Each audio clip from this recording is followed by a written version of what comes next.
미국의 개인 소비지출 물가가 7월에 6.4%에서 8월 6.2%로 0.2%포인트 낮추는 데 그쳤습니다. 미국이 물가 잡기에 효과를 거두지 못하고 있어 고물가, 고금리, 제로 또는 마이너스 성장, 실업률 상승 등을 겪을 것으로 경고받고 있습니다. 허리케인 이안의 영향으로 이번 주말 워싱턴 수도권에도 강풍과 폭우가 몰아칠 것으로 예보되고 있습니다.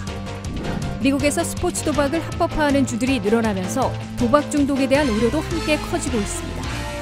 블라디미르 푸틴 대통령이 우크라이나 4개 지역에 대한 합병을 선포하자 조 바이든 대통령은 불법 행위라며 추가 제재 조치를 단행했습니다. 여러분 안녕하십니까? 워싱턴 뉴스 투데이입니다. 미국이 공격적인 연속 금리 인상에도 불구하고 개인 소비지출 물가도 0.2%포인트 낮추는 데 그쳐 물가 잡기가 난항을 겪고 있다는 우려를 낳고 있습니다. 미 전역의 물가를 보여주는 개인 소비지출 물가지수는 7월에 6.4%에서 8월에 6.2%로 2%포인트 낮추는 데 그쳐 기대에 못 미쳤습니다. 김지수 기자가 보도합니다. 미국의 공격적인 기준금리 연속 인상에도 물가 잡기는 여전히 먼 길인 것으로 나타났습니다. 물가와의 전쟁을 치르고 있는 미국 중앙은행 연방준비제도가 3연속으로 0.75포인트씩 올리는 등 5차례에 걸쳐 3%나 기준금리를 올렸음에도 40년 만에 최고치를 찍은 물가를 낮추는 데는 큰 효과를 거두지 못하고 있습니다. 연준이 선호하고 있는 미 전역의 물가인 PCE 개인 소비지출 물가는 7월에 6.4%에서 8월에는 6.2%로 고작 0.2포인트 낮추는 데 그쳤습니다. 특히 변동이 심한 식품과 에너지를 제외한 코어 PCE, 즉 근원 개인 소비지출 물가는 7월에 4.7%에서 오히려 8월에는 4.9%로 올랐습니다. 이는 8월에도 급락한 휘발유 값과 여전히 오르고 있는 식품값을 제외한 일반 상품과 서비스 가격은 8월 중에도 계속 인상됐음을 의미하고 있습니다. 실제로 8월 PCE 물가를 보면 휘발유 값은 한 달간 5.5%나 추가 하락했습니다. 반면 식품 가격은 0.8% 올랐으며 주거비는 1%나 급등했고 의료비도 0.6% 인상됐습니다. 이에 앞서 발표된 대도시들의 물가를 집계하는 CPI 소비자 물가지수도 7월 8.5%에서 8월 8.3%로 0.2포인트 낮추는 데 그친 바 있습니다. PCE 물가지수보다 CPI 물가지수가 2포인트 정도 높게 나오고 있습니다. 연준은 공격적인 금리 인상에도 물가는 계속 올라 물가 잡기에 성공하지 못하고 있다는 지적을 받고 있습니다. 고물가와 고금리 고통에도 미국인들의 소비 지출이 8월의 전달보다 0.4% 늘어나 7월에 마이너스 0.2%에서 반등했습니다. 그러나 미국인들의 소비 지출이 증가한 건 상품이나 서비스를 더 샀기 때문이 아니라 물가가 올라 지출 금액 자체가 커졌기 때문으로 분석됐습니다. 올라도 지출할 수밖에 없는 렌트비와 유틸리티 등 주거비, 교통비와 의료비 등을 위한 미국인들의 지출은 8월에도 0.8% 늘어났습니다. 반면 상품 구매로 지출한 돈은 2달 연속 감소했습니다. 이는 미국 경제의 최후 보루인 미국인 소비 지출이 가까스로 마이너스를 면하고 있지만 돈을 더 쓰고도 덜 사야 하는 미국민 고통이 심해지고 있음을 의미하고 있습니다. WKTV 뉴스 김지수입니다.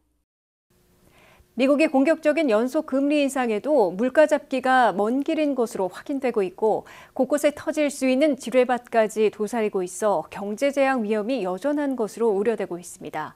연준은 3연속 0.75%포인트씩 인상한 것을 포함해 5차례에 걸쳐 3% 이상으로 기준금리를 올렸으나 물가는 0.2%포인트 낮추는 데 그쳐 우려를 낳고 있으며 고물가와 고금리 속에 제로 또는 마이너스 성장, 실업률 상승 등 경착륙 불경기만 초래하지 않을까 공포마저 되살아나고 있습니다. 한면택 기자가 보도합니다. 미국이 최우선시하고 있는 물가 잡기에서 아직 효과를 거두지 못하고 있어 올 연말부터 내년에는 고물가, 고금리, 제로 또는 마이너스 성장, 실업률 상승 등을 동시에 겪는 불경기 문턱에 서게 될 것으로 경고받고 있습니다. 첫째, 물가와의 전쟁을 치르고 있는 미국 중앙은행인 연방준비제도는 6월과 7월, 9월에 3연속으로 0.75포인트씩 올린 것을 포함해 올해에만 현재까지 5차례에 걸쳐 기준금리를 3% 이상으로 올렸습니다.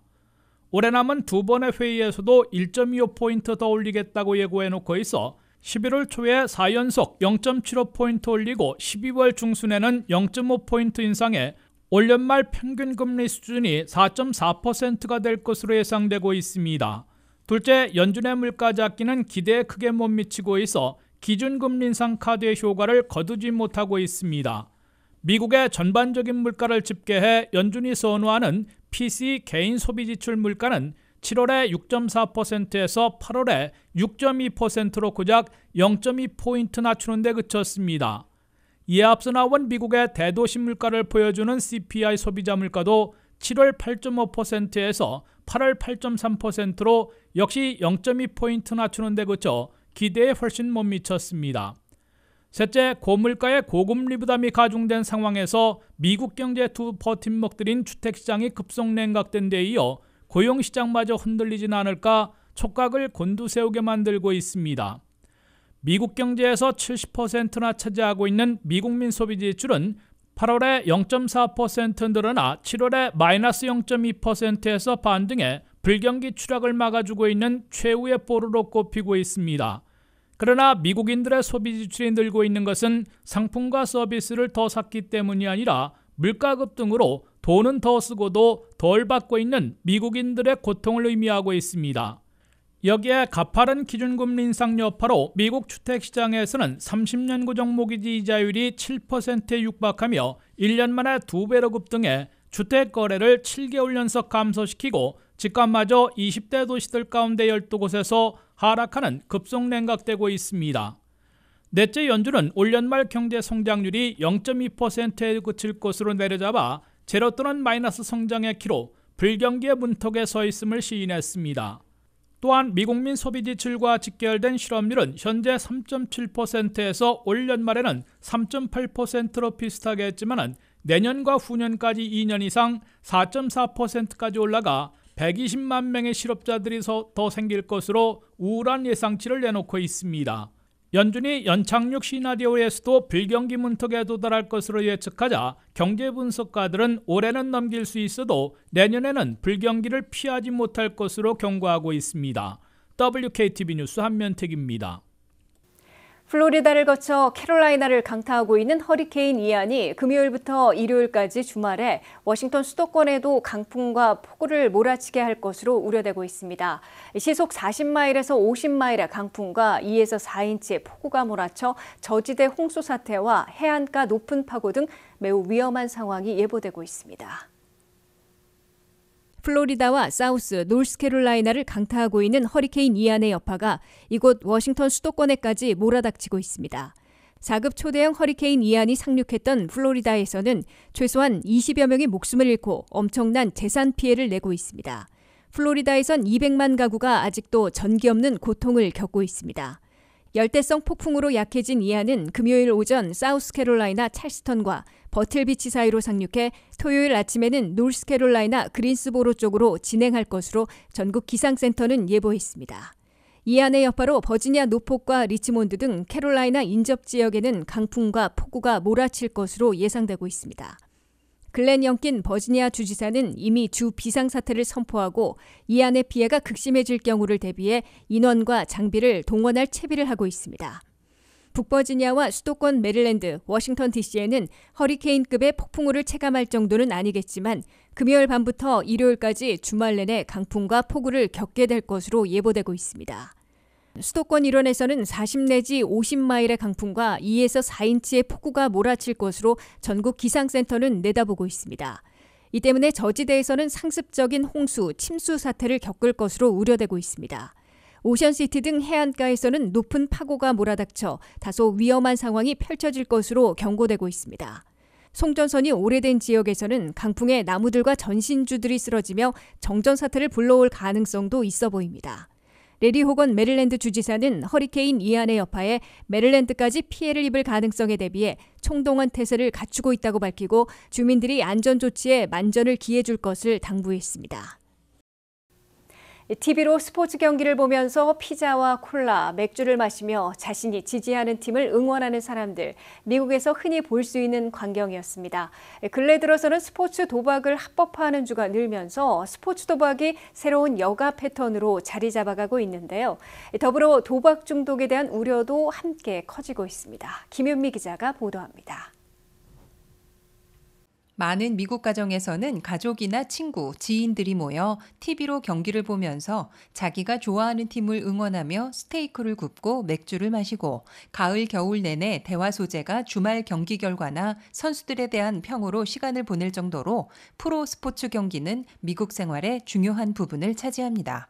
하지만 각 주정부들이 재정 확보를 목적으로 각종 사행성 도박 행위를 합법화하면서 미국 여가 생활에 균열이 가해지고 있습니다.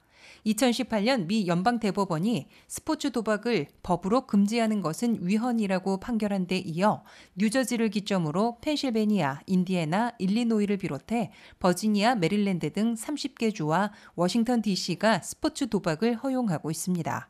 나머지 대부분의 주들도 2, 3년 안에 스포츠 도박을 합법화할 것이라는 예상이 나오고 있는 가운데 코로나19로 인한 팬데믹의 영향으로 더 많은 주가 앞다퉈 합법화에 나서고 있습니다. 호주 거대 금융사인 맥쿼리 그룹의 게임 산업 분석관은 주지사들에게 가장 중요한 건 세수인데 매년 세금으로 3억 달러를 걷어들일 수 있는 건 스포츠 도박밖에 없다면서 스포츠 도박의 화랑을 예고했습니다. 국제투자은행 골드만삭스는 향후 10년간 온라인 스포츠 도박 시장이 연평균 40%씩 성장할 것으로 내다봤으며 투자은행 모건 스탠리는 미국 스포츠 도박 산업의 매출액은 2020년에서 시작해 5년 사이 7.5배가 될 것으로 전망했습니다. 모건 스탠리의 토머스 옐런 애널리스트는 미국 스포츠 도박 산업은 기회가 매우 방대하다며 현재 시장 상황을 초기 국면으로 본다고 밝혔습니다. 월가에서는 이미 대형 트렌드가 형성됐다는 기대감에 스포츠 도박 관련 유망주 발굴이 이어지고 있습니다. 스포츠 도박업계 기업들이 홍보에 열을 올리면서 그에 따른 미국민들의 도박 중독에 대한 우려도 날로 커지고 있는 실정입니다. 프로풋볼 연맹은 스포츠 도박 도입을 위해 가장 큰 노력을 기울였던 단체였지만 팬들의 도박 중독 심각성을 인지하고 전미 도박문제위원회에 600만 달러를 기부했습니다. 미시간주는 2023 회계연도에 예산에 300만 달러를 투입해 스포츠 도박 중독자를 치료하고 있습니다. 버지니아와 메릴랜드 등의 드래프트 킹스와 펜듀얼 같은 스포츠 도박업체는 도박 치료 기부금을 내고 있습니다. 미국 내 스포츠 도박은 대부분 온라인 도박을 허용하면서 특히 청소년 중독 문제가 심각하게 거론되고 있는데 미국보다 먼저 스포츠 도박이 훨씬 일상화된 영국에서는 11세에서 16세 사이의 청소년 중독자가 5만 5천 명에 이릅니다. 일반적인 카지노에서 스포츠 도박을 할 경우 ATM에 가서 돈을 찾아야 하는 번거로움이 있는 반면 온라인 스포츠 도박 사이트에는 온라인 계좌가 연동돼 있어 청소년들의 접근성이 쉬워 훨씬 더 심각한 중독 현상을 낳을 수 있습니다. 도박학 저널의 최근 연구에서도 스포츠 도박이 일반 카지노 도박보다 훨씬 심각한 중독 문제를 일으킨다는 결과를 뒷받침했는데 스포츠 도박 참여자들은 자신의 팀을 잘 알고 있어 자신의 예측이 뛰어나다는 사실을 인정받으려는 심리로 스포츠 도박에 참여하기 때문에 훨씬 더 위험한 중독 결과를 낳을 수 있는 것으로 나타났습니다. 중독 행동 저널에 발표된 보고서에서도 스포츠 도박은 다른 도박보다 더 강력한 중독 증상을 야기해 심지어 자기 심리 통제, 환각 통제, 확률 통제 등이 불가능해져 인지장애를 유발할 수 있다고 밝혀 스포츠 도박 중독의 위험성을 지적하고 있습니다. WKTV 뉴스 김유미입니다. 러시아의 블라디미르 푸틴 대통령이 우크라이나 영토의 15%에 해당하는 4개 지역에 대한 합병을 선포하자 미국의 조 바이든 대통령은 국제법을 어긴 불법 행동으로 결코 인정하지 않을 것이라면서 추가 제재 조치를 단행했습니다. 러시아의 우크라이나 군사작전이 예전처럼 끝내기 수순에 들어갈지 아니면 우크라이나는 물론 서방 국가들의 일대 반격으로 확전될지 중대 기로에 서게 될 것으로 보입니다. 한면태 기자입니다. 개전 7개월을 넘긴 러시아의 우크라이나 전쟁이 화전의 갈림길에 서고 있습니다. 러시아의 블라드미르 푸틴 대통령은 9월의 마지막 날 우크라이나 4개 지역을 러시아와 합병한다고 선포했습니다. 러시아가 합병을 선포한 우크라이나 4개 지역은 친러시아 반군들이 절반 이상을 오랫동안 장악해온 루안스크, 돈네츠크와 그 남부에 있는 자포리지아, 헤르손 주 등으로 전체의 15%에 해당됩니다. 푸틴 러시아 대통령은 4개 지역 주민들의 뜻에 따라 러시아와 합병한다는 법령에 서명하고 이들 지역의 주민들은 이제 영원한 러시아 시민이 됐다고 밝혔습니다. 러시아의 이번 합병은 2014년 크림반도를 장악한 후 주민투표로 러시아와의 합병을 선언했던 것과 거의 유사한 방법을 사용한 것으로 보입니다.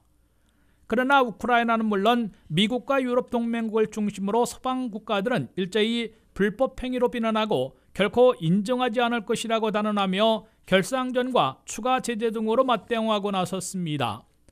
볼로디미르 젤렌스키 우크라이나 대통령은 푸틴의 야욕에 맞서 강력히 싸울 것이며 이들 4개 지역들도 다시 탈환할 것이라고 결사항전을 다짐했습니다. 조 바이든 대통령은 후한무치하고 뻔뻔스런 푸틴의 제국의 야망일 뿐이라고 맹비난하고 미국은 결코 우크라 영토에 대한 러시아의 영유권 주장을 인정하지 않을 것이라고 강조했습니다. 미국은 즉각 재무부와 국무부, 상무부가 나서 러시아에 대한 전방위 추가 제재를 단행했습니다. 러시아군의 군수물자를 공급하는 외국에 있는 전유회사들 14곳에 대해서 제재를 회피하기 위한 가짜 종이회사들로 규정해 거래를 차단하는 추가 경제제 조치를 취했습니다. 수백 명의 러시아 고위관리, 군 지휘부 등에 대해서는 경제 제재를 부인과 자녀들까지 가족 제재로 확대시켰습니다. 추가 제재 리스트에 오른 러시아 고인수들과 가족들에는 러시아 총리와 국방장관, 국가두마의원 109명, 연방하원의원 169명과 그 배우자, 자녀들이 포함됐습니다. 이들에 대해서는 미국 비자 발급도 제한돼 사실상 미국 방문을 금지시켰습니다. 상무부는 러시아와 벨라루시 회사 57개사에 대해 수출 통제 리스트에 올려 거래를 막았습니다. 미국은 특히 지난 2월 러시아의 침공 이래 현재까지 22번에 걸쳐 우크라이나에게 162억 달러를 지원하고 각종 무기들도 제공했습니다. 우크라이나 정부가 예전처럼 무기력하게 물러서지는 않고 오히려 러시아군을 궁지로 몰아넣어왔기 때문에 푸틴이 전쟁 끝내기 수순을 밟으려 해도 쉽게 종전시키지 못하고 더 엄청난 대가를 치르게 될 것으로 예상되고 있습니다. WKTV 뉴스 안면택입니다.